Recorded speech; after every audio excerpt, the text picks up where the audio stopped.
Welcome back, boys and baddies. This is our deadline day show. We have seen a lot of bullpen activity so far with, let's just say, basically a whole revamped Mets bullpen. Johan Duran, both Rogers brothers, Caleb Ferguson, Andrew Chafin, Ryan Helsley, Luis Garcia, all being moved on Wednesday. Bombshell for the A's, trading Mason Miller along with J.P. Sears to the Padres early on Thursday for a big haul. Very seemingly overpaid. Well, we also seen a Gold Glove third baseman move from the Pirates and Ke'Bryan Hayes to the Reds to shore up that hot corner. Or not. Maybe he's playing the outfield. We'll see what the Reds do. And way out west, another third baseman, Eugenio Suarez, is going back to Seattle, where he thrived. Where was the starting pitching market? Was there a starting pitching market? Almost seems to elude the entire league. Two names of note were even moved, or barely moved at that point. You have Merrill Kelly, and then Shane Bieber, who is coming back from Tommy John from last year, and he's still rehabbing in the minors for Toronto now. Well, there was a couple guys that should have been moved, but they weren't. Sandy Alcantara, Zach Gallen, Mackenzie Gore. Where's Tristan McKenzie? There you go, Jay. I had to throw that one in for you. Several top 100 prospects traded to the deadline for the first time since 2022. Let me ask everyone a very intimate question.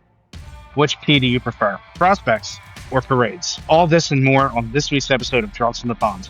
Be sure to like, follow, subscribe, and also, I'm going to do something different. I'm breaking out a highlight. I'm popping the champagne of beers for the fact that the Phillies finally got a closer worth celebrating. Cheers. Stay drunk. Hell yes. We're back. Drunks on the Pond, episode 59, a product of Infield Media. You know who it is. I'm Jay. That's Rich. Damon will be joining shortly as he's attending other matters.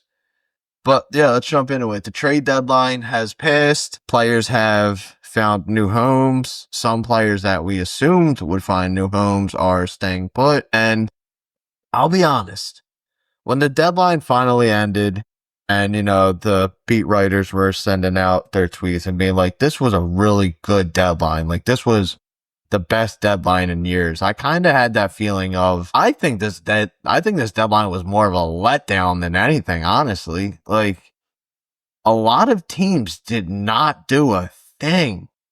Like, in teams that are fighting for better playoff spots, like going from the wild card to potentially winning divisions, like, besides those teams, a lot of teams were just kind of like, why should we make any kind of moves? Like, what the hell is in it for us?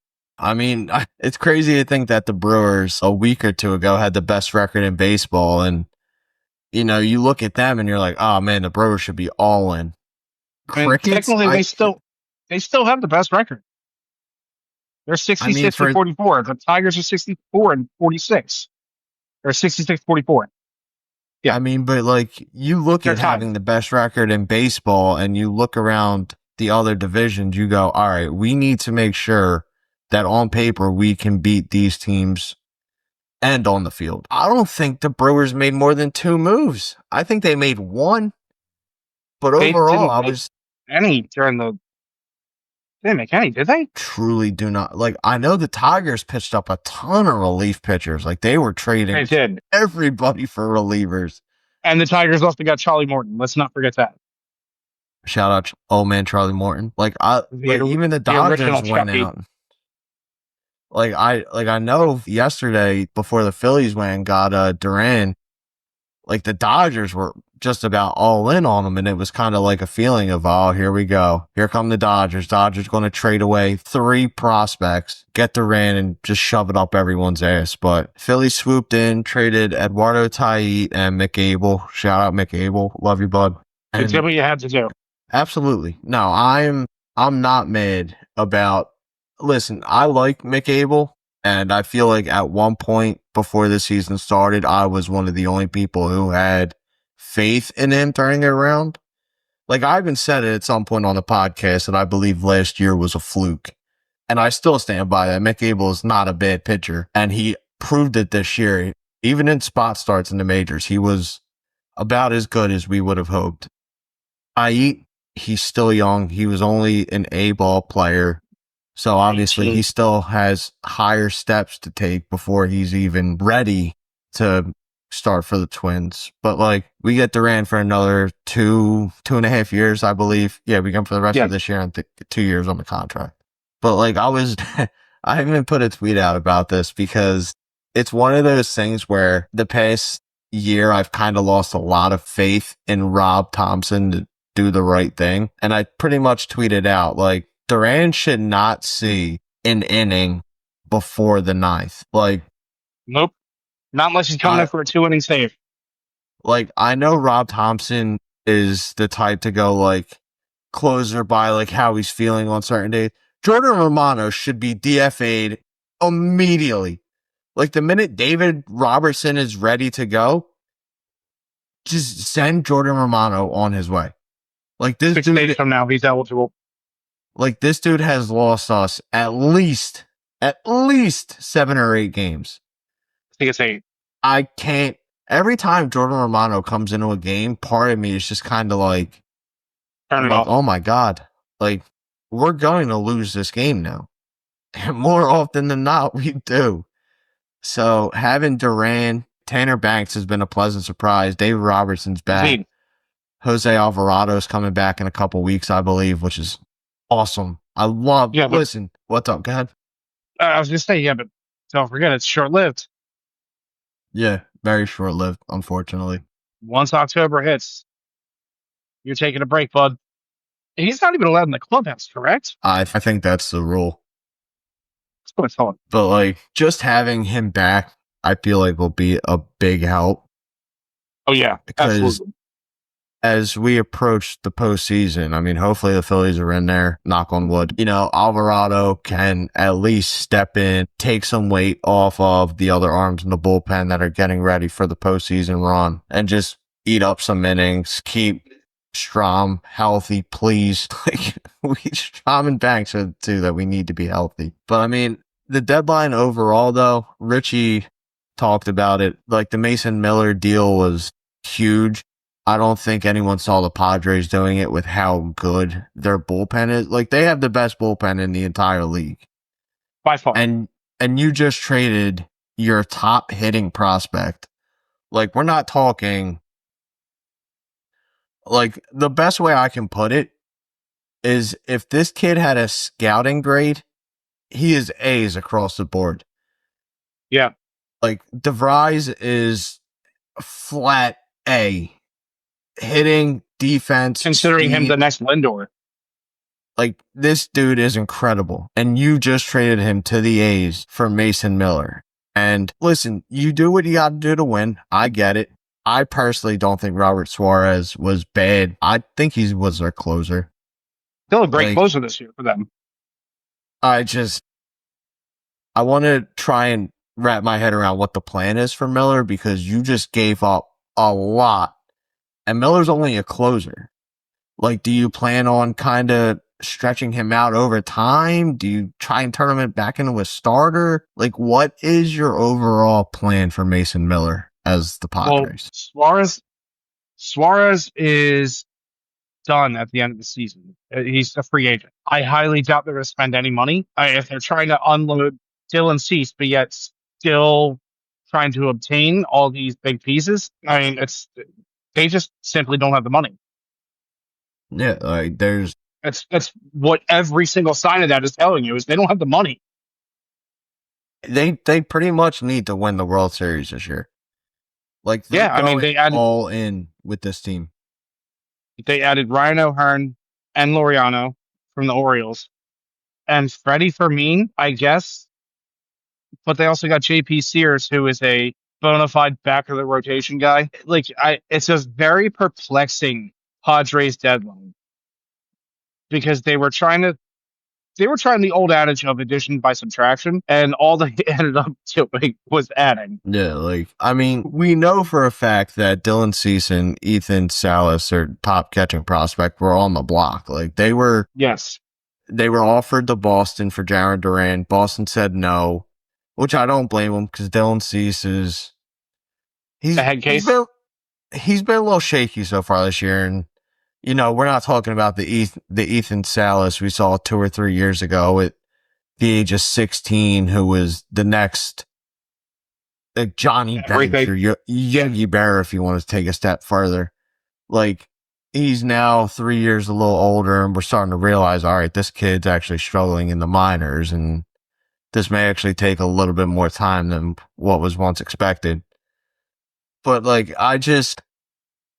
it's funny because when we look at before the season and the Padres were having all that trouble with the ownership and with their previous owner dying, and then AJ Preller at the deadline just comes out and he's just like, give me everybody and nobody is safe. And then they just traded pretty much their entire farm system. Like, they're like, we're going to win now. And it's like, okay, congratulations on winning now. You don't have money. Like, you were hoping that you were going to be able to trade Dylan Cease to try and get a little bit of money back. You didn't do that. So now you're going into next season possibly with zero money. I'm not sure how much all is coming off the books for Suarez, but I can't imagine it's a lot. Like, what is the plan here? Because the Dodgers are the Dodgers. I fear they're going to be good for the next decade plus. The Giants aren't going to suck forever. The Diamondbacks are diamondbacking. Robert Suarez is signed through 25. He's arbitration eligible in 26. But he signs through 25 for 3 years, 30 mil. And he has the player option for 26 and 27. So he is most likely walking because they can't afford them. No. I can tell you right now, he has 30 saves on the year. He's got a 3.43 ERA. Whatever. Is that really something to bitch about? I would say no. As a closer, I mean, your ERA can just inflate and deflate out of nowhere. But we're talking about a guy in 44 and 2/3 innings. He has 47 strikeouts, 12 walks, which is high, but not that high. But he has 17 earned runs out of 33 hits. So he's gotten touched up, but he's still been dominant enough to only have under a 3.5 ERA. That's not It's not last year. It's not last year with his 2.7 ERA in 65 innings. But the dude, he's going to get some serious cash this offseason. No doubt. He's probably going to be your top reliever on the market. No doubt. Yeah. And Padres, they didn't buy the farm. They sold the farm. They bought the farm. They beat DOA. But for some reason, they did what they always do, where they don't give up at the deadline, and they got everything they needed. Yeah. But how much of it is going to last? Ryan O'Hearn and Ramon Laureano, Freddie Fermin, is that really that good of an offensive upgrade to your team when you already have,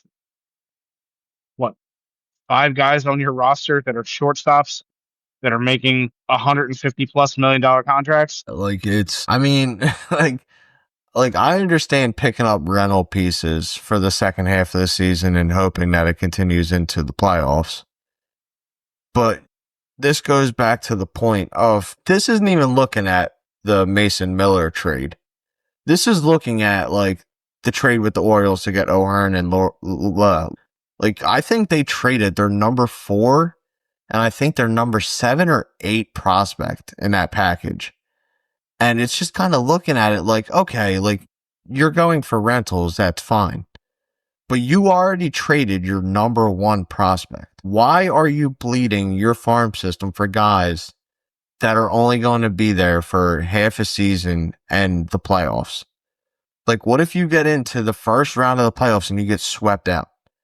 Then it's like, okay, congratulations, dumbass. Like, you just put all of your chips on the table, pushed them in, and you got swept out. So now those 3 guys are probably all walking to get new contracts because you're not going to re-sign them, and you just lost your farm system. So, and yeah, it does go back to Rich talking about, well, which P would you prefer, prospects or parades? Obviously, we would all take a parade. But is a parade worth your entire farm system? Like, I can understand trading a couple pieces of the farm system and being like, all right, if they would have stopped at Mason Miller, nobody would have argued that they won the deadline. Like, it would have been a clear cut who won. Padres got easily the top 2 closer in baseball. Easily won.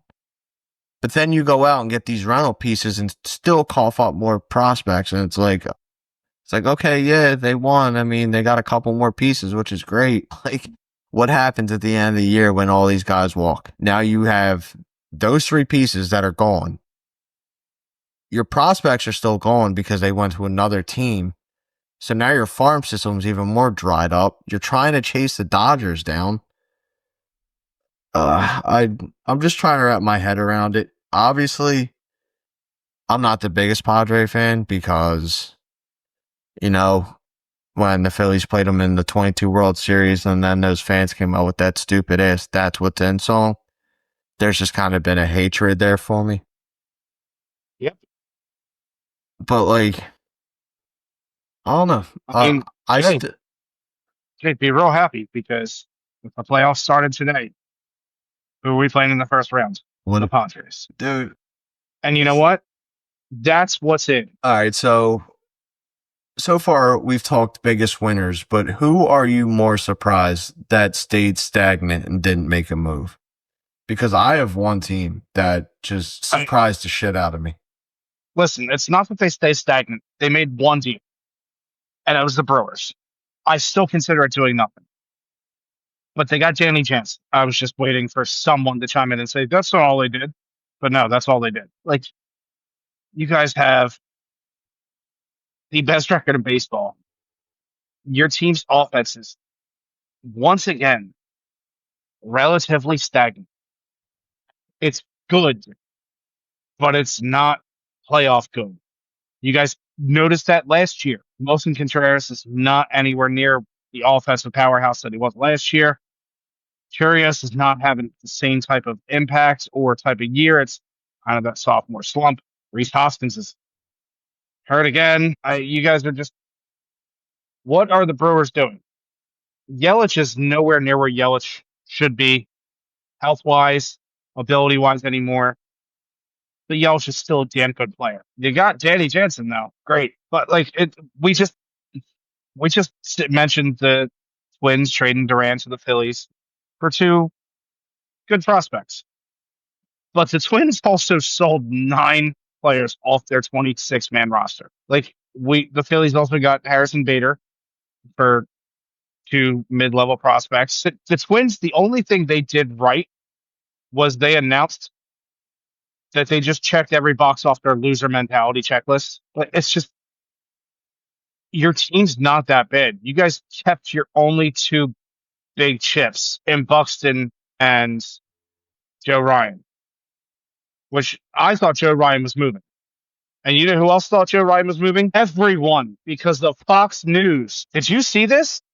Shout out John Morosi. Dude, honestly, listen. It was amazing. I understand the thought of getting a tweet ready, especially when all reports were signaling to this. Like Jared Carrabis even said it. Like, this deal was on like the 2-yard line. Like, this was a handoff away from going in.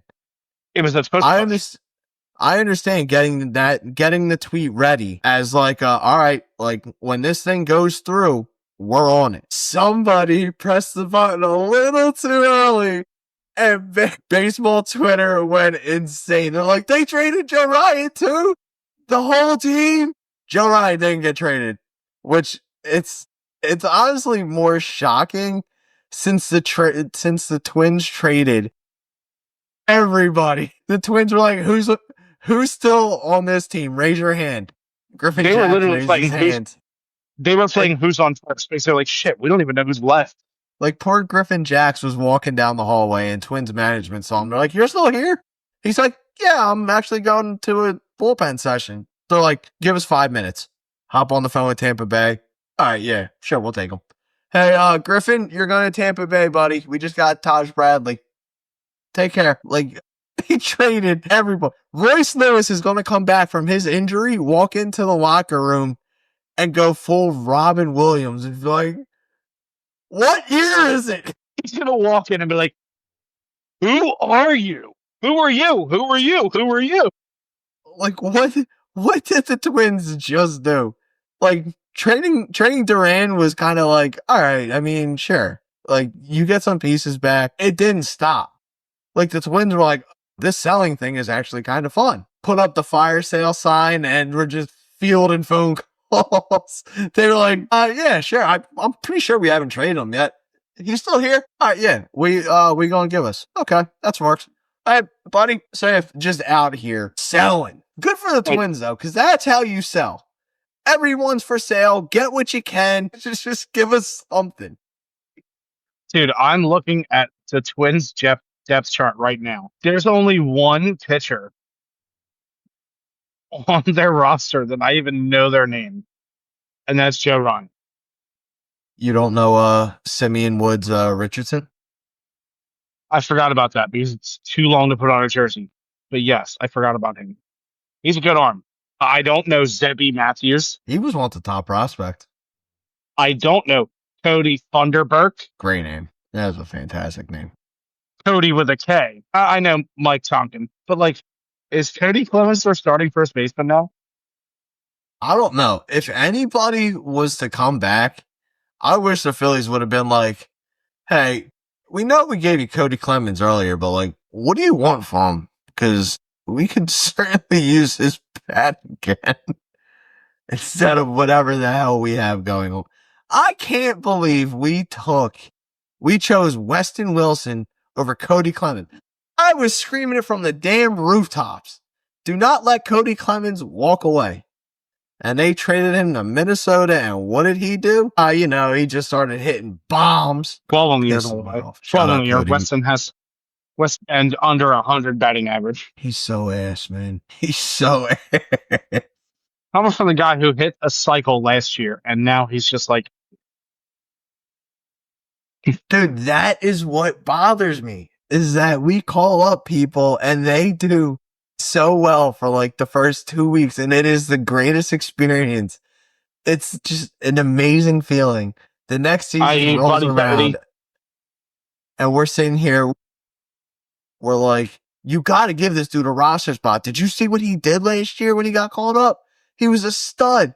We give him a roster spot, and this dude is like, what's baseball?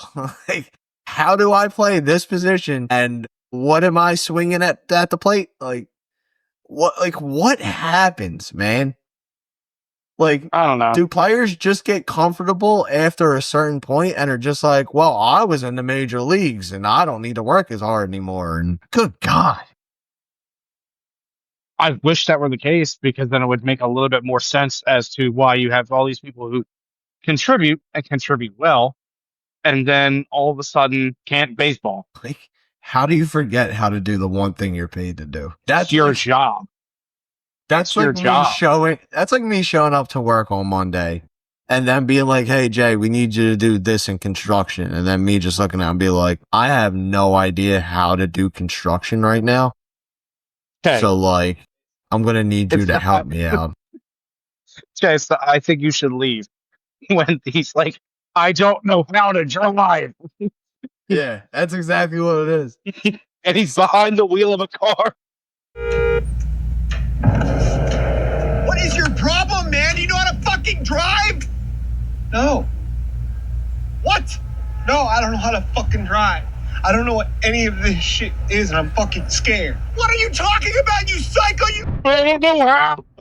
I agree. It makes no sense to me. So your team for sitting still was the Brewers. I got to be honest with you. I understand that they're having a really down year, but if there was ever a time to lose some of the pieces you have and try and get something back, it's right now. And The team I'm talking about are the Atlanta Braves. Now, the Braves got hit hard by injuries. Let's not lose focus of that. And I think they're 45-62. Like, this is just a terrible year for them. If there was ever a time that you could go to the deadline and be like, you know what, dude, fresh start. Let's figure this thing out and let's get rid of some of these guys. They did not do that.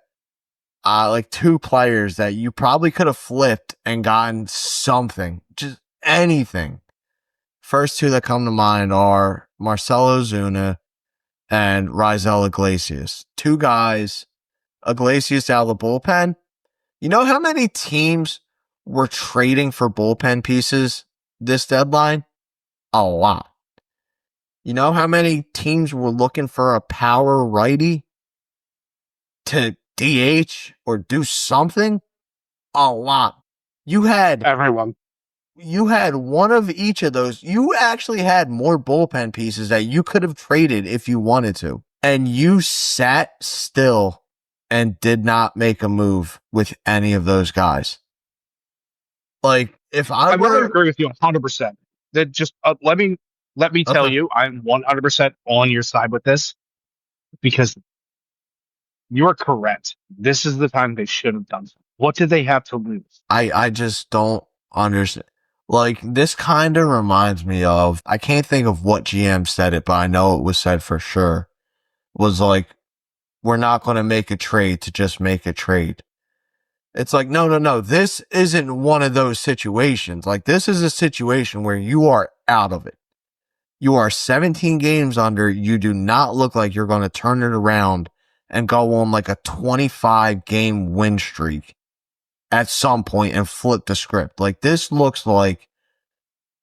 look like a team that was a serious playoff contender years ago. And like, you got to look at your roster at that point and just be like, all right, dude, like, we got to shed something here because something is not right.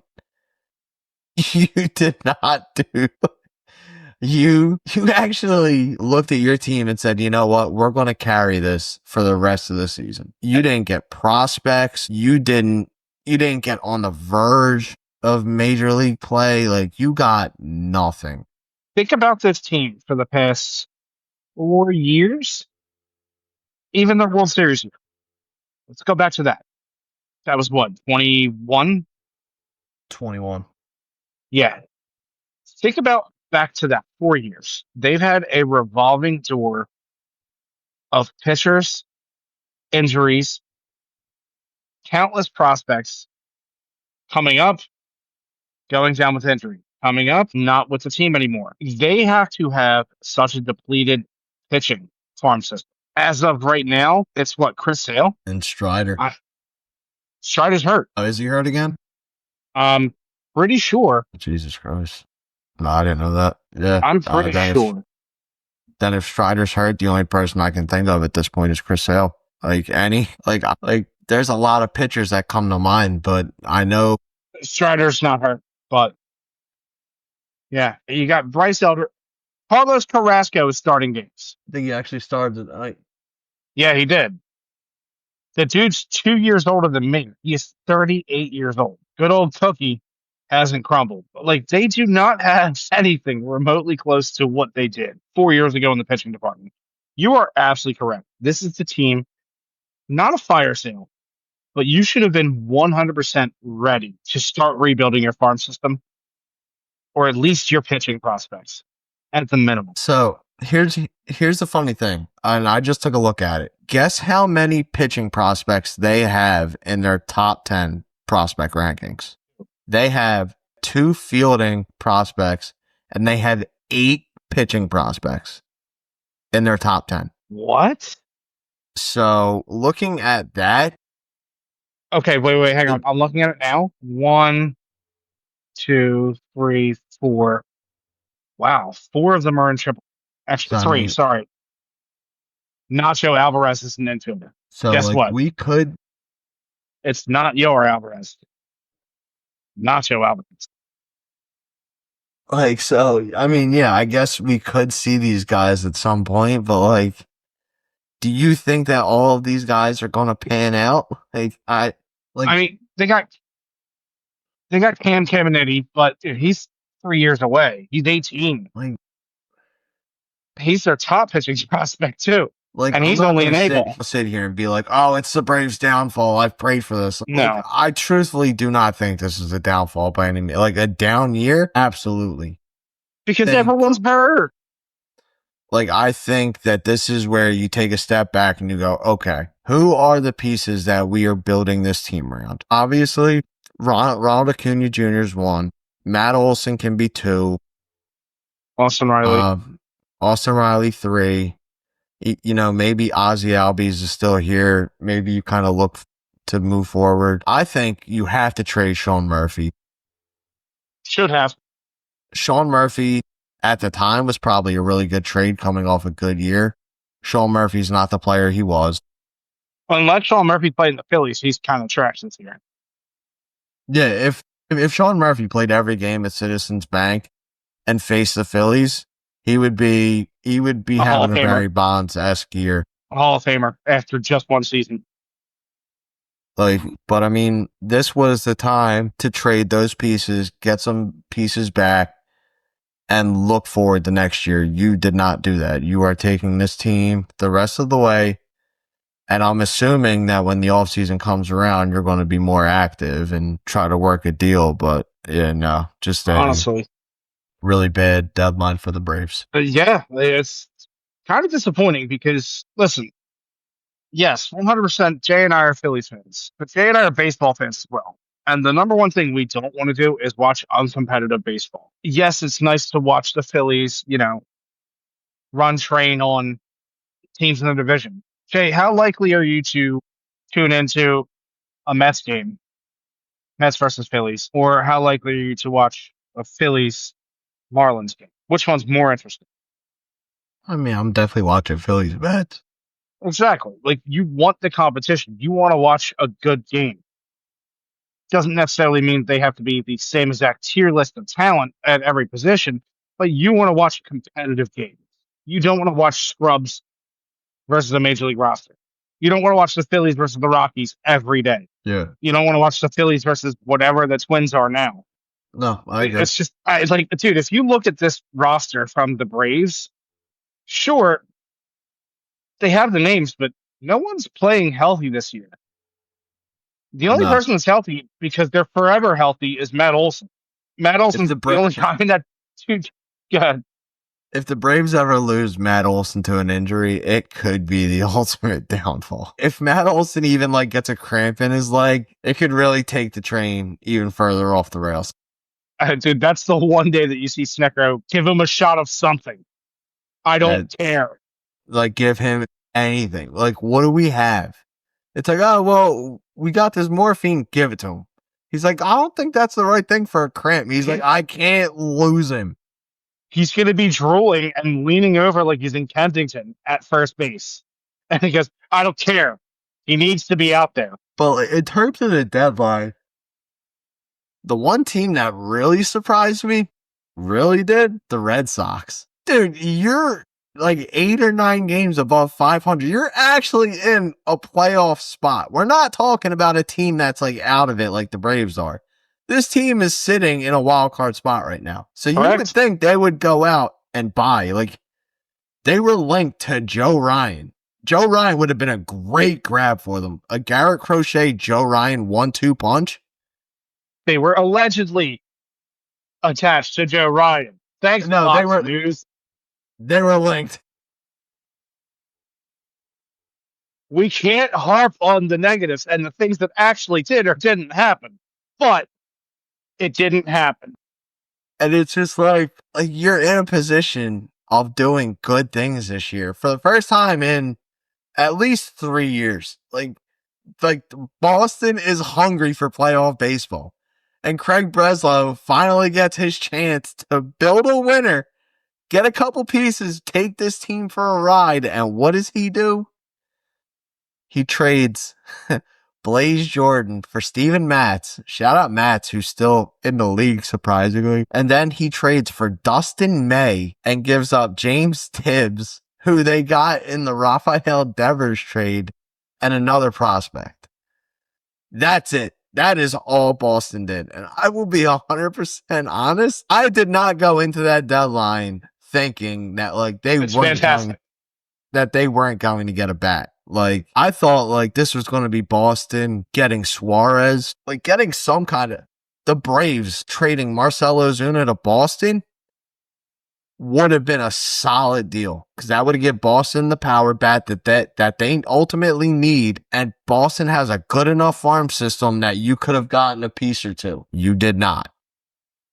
So Boston made a couple moves, and ultimately time will tell how it works out for them. But like for a team that's in playoff contention, you would think, I'm not saying you got to make a Padres type move where you got to sell off your farm for a closer, but like you expect a little bit more action, and it didn't happen. And I think that's why I'm so hesitant to call this deadline like a good one, like a memorable one. Like, yeah, there were a couple memorable moves made, but like, did anyone really turn up the volume? Anyone light the candle? From my eyes, no. A couple teams got better, maybe. The only team that you can say did enough offensive wise, like upgrading, is the Mariners. I mean, getting Suarez and then also getting don't draw a blank on his name now. This is dumb. A first baseman from the Diamondbacks. Josh Naylor, Thank you. And then who did they also get? I thought it was just Naylor and Suarez.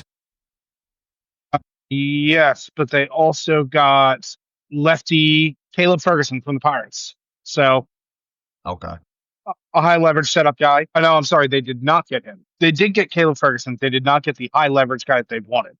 Caleb Ferguson was just a nice bullpen piece. Okay. Not that they really needed it because Munoz has been incredible this year, and Lights out. it's so hard to describe how good it is in words. So the other day I was talking to my future brother-in-law. We're up the mountains on vacation, and he's a novice when it comes to baseball. He likes to learn, and he likes to just pick my brain. He goes, name one pitcher that you would love for the Phillies to have in their bullpen right now that we've had in the past, and just have that same exact season again now. And I was like, well, I mean, the easiest deadpan, like 100% no bullshit answer was Brad Litch. Yeah. Hell wait. But I'm going to give you one better. It could be a two-parter because they're both kind of the same guy. So I would love to get post-trade deadline 2008 JC Romero. JC was good. Everyone loves JC. Dude, he's gotten better with age. The dude is built like a brick shit house now. He is a unit, like a physical unit. And then I said, this one's going to be a stretch for you because I guarantee you've never heard the name. He is a French-Canadian destroyer. Real Cormier. Love Real Cormier.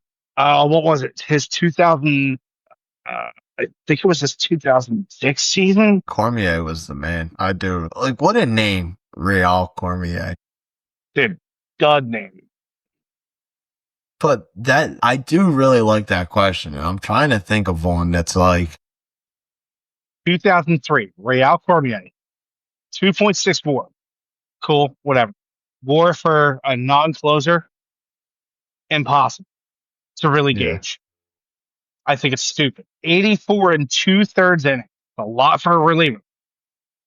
67 strikeouts with a 1.7 ERA. Dog, who doesn't want that lefty arm in their bullpen? Come on. Granted, yeah, you might have to talk to him about some like weird French shit and like dipping your French fries in vinegar and mayo, but like I'll take that any day. Any day. Real Cormier, his picture, in my opinion, for his baseball reference, looks like a goddamn mugshot.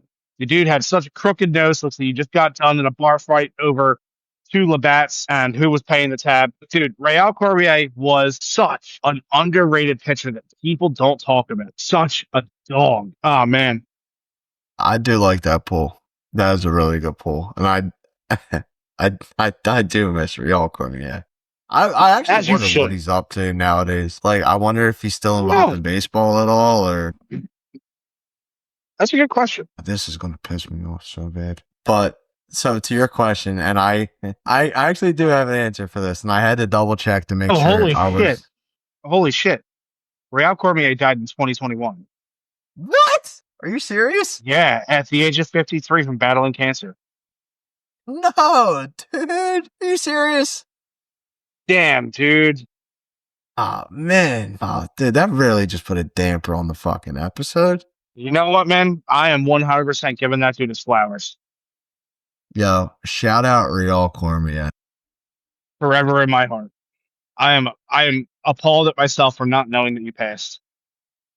That that one's tough. That is really Yeah. tough. Wow. I did not know that. That hurts. So I'm wow, trying to pick up the mood here. If I had to pick a pitcher for your question, I'm going with one of my favorite Phillies pitchers all time. All time. Love this dude when he was here. I love that his baseball reference is a picture of him with a handlebar mustache. Never fails to crack me up. At one point was the Phillies all-time saves leader, and it's even crazier because he was only here for 3 years. Give me 2001 Jose Mesa in this bullpen. Now, some people are going to look at me and go, why in the hell would you take Jose Mesa? Well, let me tell you why. Number one being I love Jose Mesa. He was a great pitcher. Didn't spend a lot of time in Philly, which is a shame because we got him towards the back end of his career, and you could just clearly tell that it was. I mean, it was clear the man was starting to slow down. Like, he was 35 when he got here, but in 01, he did pitch to a 2.34 ERA. He pitched in 71 games. He only had, I believe, 59 strikeouts, so he wasn't really a dominating strikeout pitcher like we all wanted, but Yeah, that power arm went away. yeah, well, like, I do have a lot of respect for Jose Mesa, and I would kill for a Jose Mesa type player. Dude, up until he debuted in 87. Yeah, we got him in 01.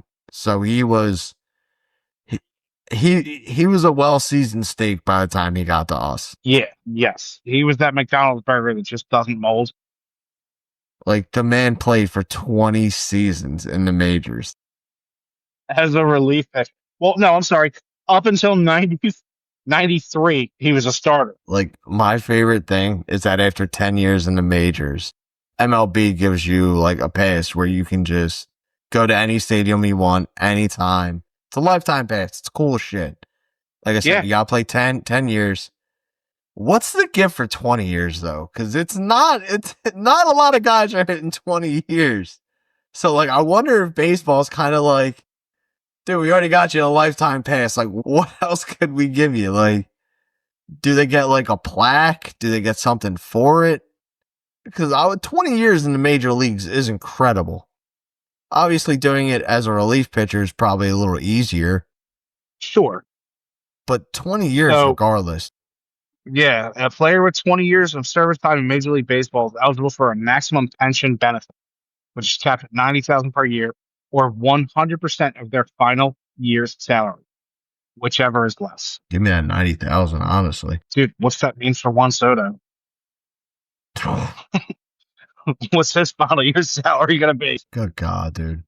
So obviously, they also received a lifetime pass, and if it's the last 5 with the same team, obviously 10-5 rights. The players may also be eligible for various other benefits through the Alumni Association, such as access to Clubhouse mobile app, insurance programs, educational advising, and discounts on various services and products.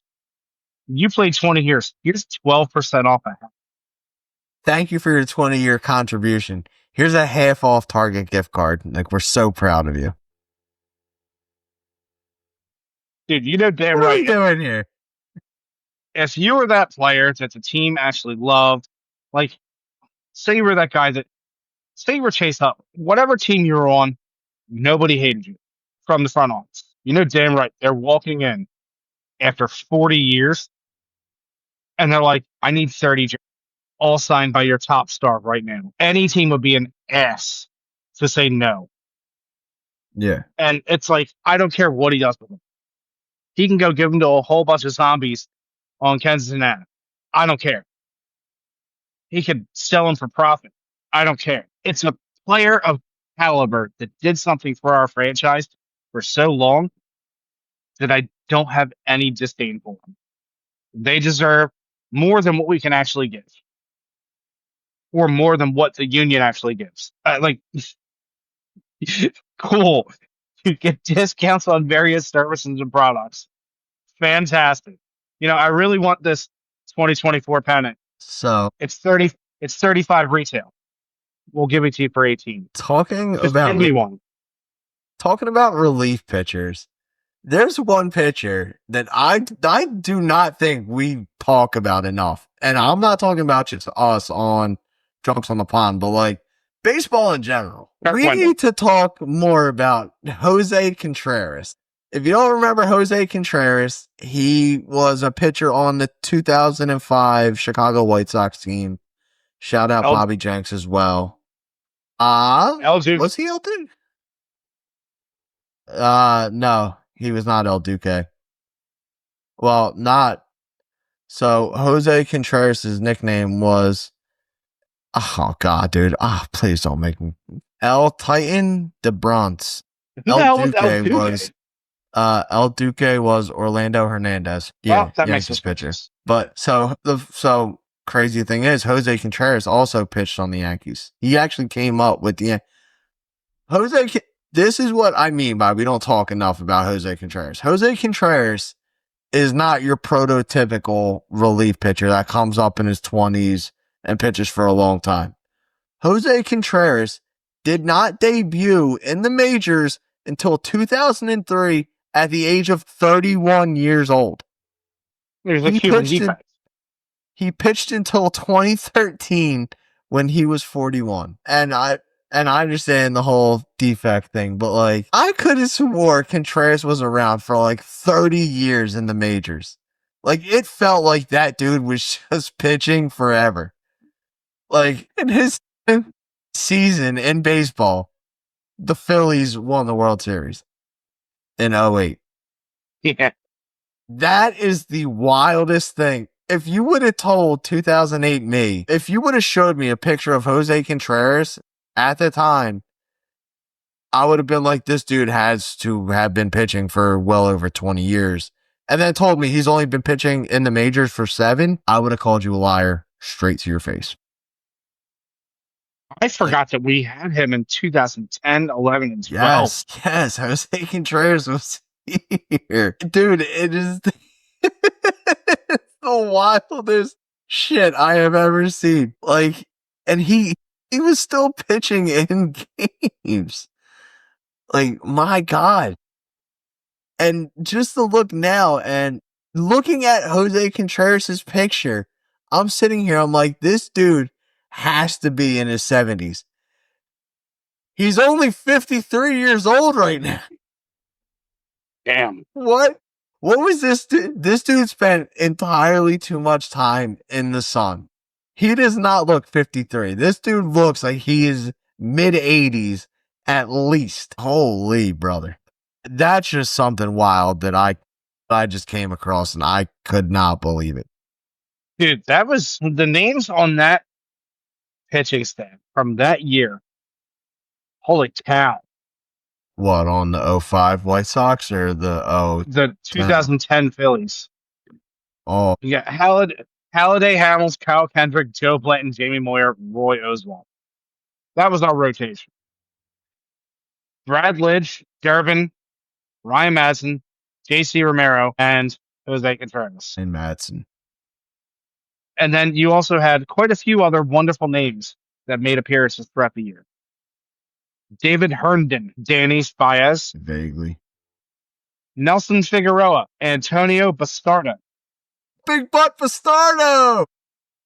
Yep. And the 2 rookie future phenoms of the league, J.A. Happ and Vance Worley. And quite possibly one of, the top pitcher of our family history. I know he was there. Tiggle Betty's Mike Zagurski. Zuggers! Thickums, Mike Zagurski, stud. Mike Zagurski. Mike Zagurski. And good old Scott Matheson.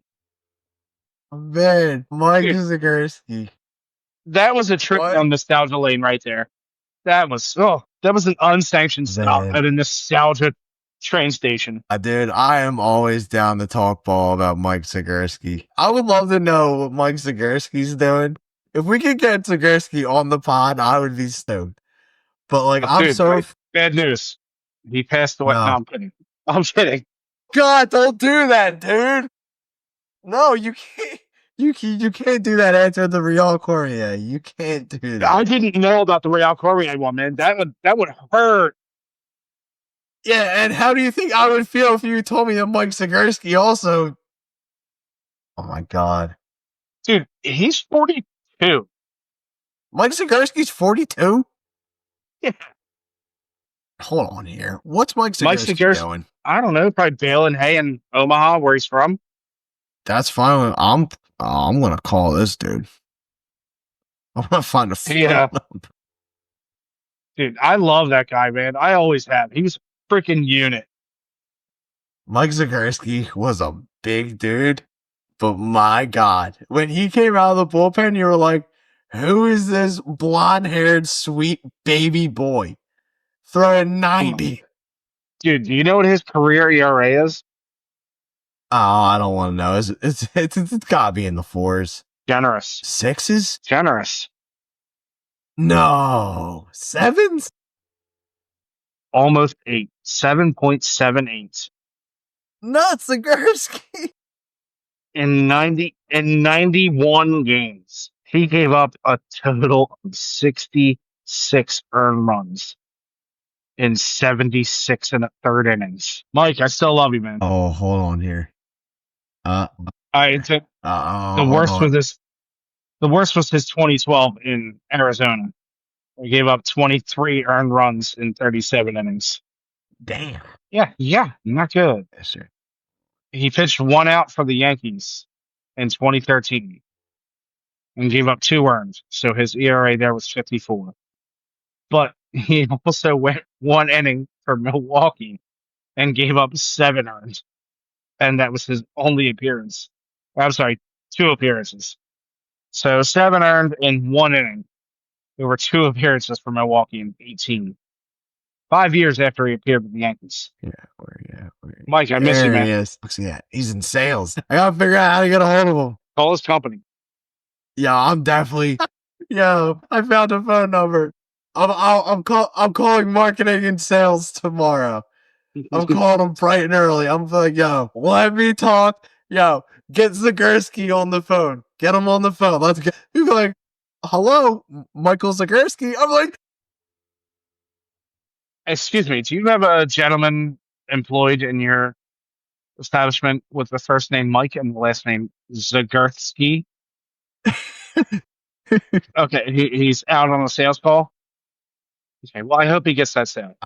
dude, if you're telling me that I have to call a business to get Mike Zagurski, possibly on this podcast, I will die laughing. And I'm gonna bring it up to him. I'll be like, Mike, you know how hard it was to contact you? Like, we had to call your company to get an email to you. That is the goal for the rest of 2025.